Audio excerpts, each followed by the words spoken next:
नाज़रीन, इस वक्त अगर इम्पोर्टेड सरकार के लिए ये कहा जाए कि गल वध गई मुख्तियारा, तो ये कहना गलत नहीं होगा। इस कश्ती में सुराख हो चुके हैं और इस डूबती हुई कश्ती से न सिर्फ उतरने की बातें हो रही हैं, बल्कि अब इस हुकूमत के बिल्कुल यकसर खिलाफ जाने के हवाले से पहला ऐलान हो चुका। मौलाना फजलुर रहमान ने हुकूमत के खिलाफ तहरीक चलाने, जी हाँ, बाकायदा तहरीक चलाने का ऐलान कर दिया। इस हवाले से बड़ी अहम पेशरफ्त है, बड़ी डिटेल्स हैं, अंदर खाते क्या चल रहा है और ये 2 वोटों पर जो हुकूमत कायम है, इस हुकूमत की किस तरह से बसात लपेटी जाएगी, ये तमाम तरह डेवलपमेंट्स हैं। लेकिन इस वक्त कप्तान की वापसी का इशारा मिल चुका।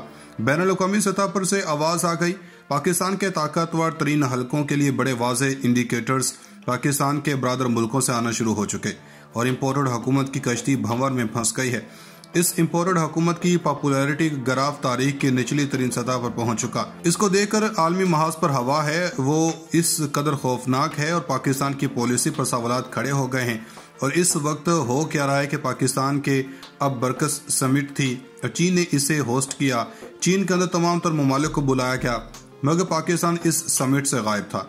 अब यहाँ से पाकिस्तान के गायब होने का सवाल ये है, बड़ा ही अहम पॉइंट है, लेकिन अब इस पर दफ्तर खारजा ने तस्दीक की है। और मामला सिर्फ ये नहीं कि चीन ने हमें नहीं बुलाया, चीन ने किसके कहने पर हमें नहीं बुलाया। ये मामला पहली मरतबा तारीख में हुआ कि चीन ने एक मुल्क को पाकिस्तान की शिरकत को वीटो करने का इख्तियार दे दिया।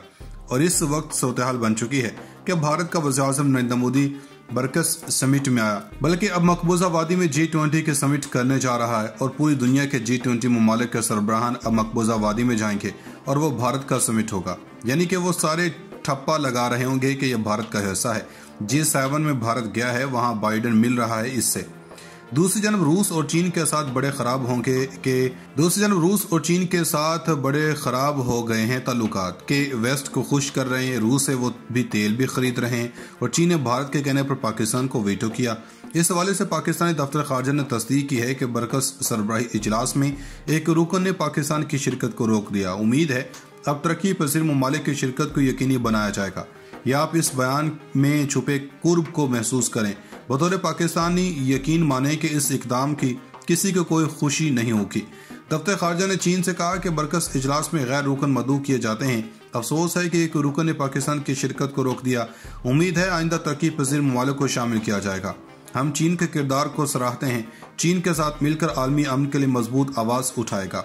इस सारे मामले में कौन सा मुल्क है जिसमें पाकिस्तान के खिलाफ वीटो किया होगा? वो भारत ही है और ये अफसोसनाक करार दिया है, लेकिन ये अहम बड़ी पेशरफ्त है। हमारे इम्पोर्टेड वज़ीर आज़म इससे पहले भी मिन्नत तरले करते रहे। वो चीन को कह रहे हैं हमें बुला लें। चीन ने शाह महमूद कुरैशी को, तुर्की ने भी शाह महमूद कुरैशी को बुलवाया। इसके बाद आर्मी चीफ ने दौरा किया और इसके बाद पैसे मिल गए। शहबाज शरीफ ने दौरा किया सऊदी अरब का, मगर नाकाम। मगर आर्मी चीफ ने किया तो सऊदी अरब ने लचक दिखाई। असल में ये ममालिक पाकिस्तान के साथ खड़े हैं, मगर वो इस इम्पोर्टेड हुकूमत के साथ नहीं है।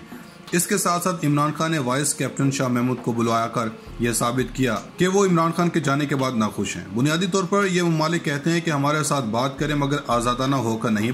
अमरीकी मुफादात के मुताबिक जब चाहे लेट जाते हैं, ऐसा नहीं होना चाहिए। हम भी किसी को लेटने को नहीं कहेंगे। अब ये बात देखने वाली है कि चीन हमारे मिलिट्री को अहमियत दे रहा है, ऐसे ही दूसरे दोस्त ममालिक दे रहे हैं। लेकिन अब लग ऐसे रहा है कि वही जो इमरान खान और फौज को रिश्ता इस्तवार हुआ था वही होना जरूरी है, वही बेहतरीन है, पाकिस्तान के लिए बेहतर है। इसके बारे में इमरान खान भी कह चुके हैं, पाकिस्तान को बचाना है तो फौज और तहरीक इंसाफ की हुकूमत ही होगी तो बेहतर होगा। अब इस गैर फितरी इतिहाद यानी कि इम्पोर्टेड हुकूमत की बात करें, इसको जितना मर्जी जोड़ कर रखें, अब वो पिघलता जा रहा, ये खत्म होता जा रहा है। MQM ने कह दिया है कि पीपल्स पार्टी ने मुआहदे की खिलाफ वर्जी कर ली। बलूचिस्तान से मकसिद बगावत का अलम बुलंद कर दिया। आज़ाद उम्मीदवारों ने कहा कि हम PTI में खुश थे, हम किसी की मोहब्बत में यहाँ आ गए हैं। कुत्ते ने हमें काटा था कि हम यहाँ आ गए, क्योंकि इन्हें अपनी सियासत खत्म होती हुई अब नजर आ रही है। अब नाज़रीन इकराम, मौलाना फजलुर रहमान ने सिंध में धांधली के बाद शहबाज शरीफ से नोटिस लेने का कहा, तो इस पर जो हमने बैसाखी लगाई है वो खींच लेंगे। यानी कि इम्पोर्टेड हुकूमत के सारे खेल में मौलाना फजलुर रहमान सबसे बड़े स्टेक होल्डर हैं, मगर अब वो भी साथ छोड़ने की धमकियां दे रहे हैं और सिंध हुकूमत के खिलाफ तहरीक का ऐलान कर दिया है। सिंध हुकूमत इस वक्त पीपल्स पार्टी की नून लीग अंदर खाते पीपल्स पार्टी से वैसे ही मुनफ्फर है और वैसे ही खबरें आ रही हैं कि पीपल्स पार्टी को नून लीग की जगह पर पंजाब में लाना है। वो तो सर पकड़ कर बैठ गए कि आवाम का गुस्सा हमने सहा और मज़े ज़रदारी के होने हैं और जमीयत उलमा के सेक्रेटरी जनरल ने बल्दियाती इंतखाबात में सिंध बचाओ जरदारी भगाओ मुहिम शुरू कर दी है। अंदाजा करें कि इन्होंने पार्टी क़यादत से कहा है कि वो सिंध बचाओ जरदारी भगाओ मुहिम शुरू करेंगे।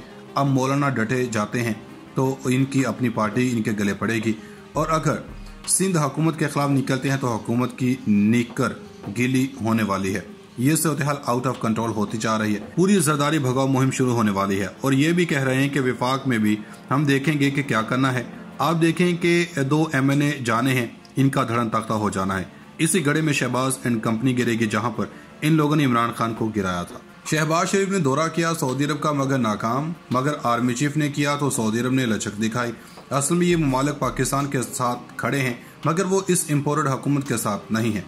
इसके साथ साथ इमरान खान ने वाइस कैप्टन शाह महमूद को बुलाया कर यह साबित किया कि वो इमरान खान के जाने के बाद नाखुश हैं। बुनियादी तौर पर ये ममालिक कहते हैं कि हमारे साथ बात करें मगर आज़ादाना होकर नहीं। अमरीकी मुफादात के मुताबिक जब चाहे लेट जाते हैं, ऐसा नहीं होना चाहिए। हम भी किसी को लेटने को नहीं कहेंगे। अब ये बात देखने वाली है कि चीन हमारे मिलिट्री को अहमियत दे रहा है, ऐसे ही दूसरे दोस्त ममालिक दे रहे हैं, लेकिन अब लग ऐसे रहा है कि वही जो इमरान खान और फौज को रिश्ता इस्तवार हुआ था वही होना जरूरी है, वही बेहतरीन है, पाकिस्तान के लिए बेहतर है। इसके बारे में इमरान खान भी कह चुके हैं, पाकिस्तान को बचाना है तो फौज और तहरीक इंसाफ की हुकूमत ही होगी तो बेहतर होगा। अब इस गैर फितरी इतिहाद यानी कि इम्पोर्टेड हुकूमत की बात करें, इसको जितना मर्जी जोड़ कर रखें, अब वो पिघलता जा रहा, ये खत्म होता जा रहा है। MQM ने कह दिया है कि पीपल्स पार्टी ने मुआहदे की खिलाफ वर्जी कर ली, बलूचिस्तान से मकसीद बगावत का अलम बुलंद कर दिया। आज़ाद उम्मीदवारों ने कहा कि हम PTI में खुश थे, हम किसी की मोहब्बत में यहाँ आ गए हैं। कुत्ते ने हमें काटा था कि हम यहाँ आ गए, क्योंकि इन्हें अपनी सियासत खत्म होते हुए अब नजर आ रही है। अब नाज़रीन इकराम, मौलाना फजलुर रहमान ने सिंध में धांधली के बाद शहबाज शरीफ से नोटिस लेने का कहा, तो इस पर जो हमने बैसाखी लगाई है वो खींच लेंगे। यानी कि इम्पोर्टेड हुकूमत के सारे खेल में मौलाना फजलुर रहमान सबसे बड़े स्टेक होल्डर हैं, मगर अब वो भी साथ छोड़ने की धमकियां दे रहे हैं और सिंध हुकूमत के खिलाफ तहरीक का ऐलान कर दिया है। सिंध हुकूमत इस वक्त पीपल्स पार्टी की नून लीग अंदर खाते पीपल्स पार्टी से वैसे ही मुनफर है और वैसे ही खबरें आ रही हैं कि पीपल्स पार्टी को नून लीग की जगह पर पंजाब में लाना है। वो तो सर पकड़ कर बैठ गए कि आवाम का गुस्सा हमने सहा और मजे जरदारी के होने हैं। और जमीयत उलमा के सेक्रेटरी जनरल ने बल्दियाती इंतखाबात में सिंध बचाओ जरदारी भगाओ मुहिम शुरू कर दी है। अंदाजा करें कि इन्होंने पार्टी क़यादत से कहा कि वो सिंध बचाओ जरदारी भगाओ मुहिम शुरू करेंगे। अब मौलाना डटे जाते हैं तो इनकी अपनी पार्टी इनके गले पड़ेगी, और अगर सिंध हुकूमत के खिलाफ निकलते हैं तो हुकूमत की नीकर गिली होने वाली है। ये सूरत-ए-हाल आउट ऑफ कंट्रोल होती जा रही है। पूरी जरदारी भगाओ मुहिम शुरू होने वाली है और ये भी कह रहे हैं कि विफाक में भी हम देखेंगे कि क्या करना है। आप देखें कि 2 MNA जाने हैं, इनका धड़न तख्ता हो जाना है। इसी गड़े में शहबाज एंड कंपनी गिरेगी जहां पर इन लोगों ने इमरान खान को गिराया था।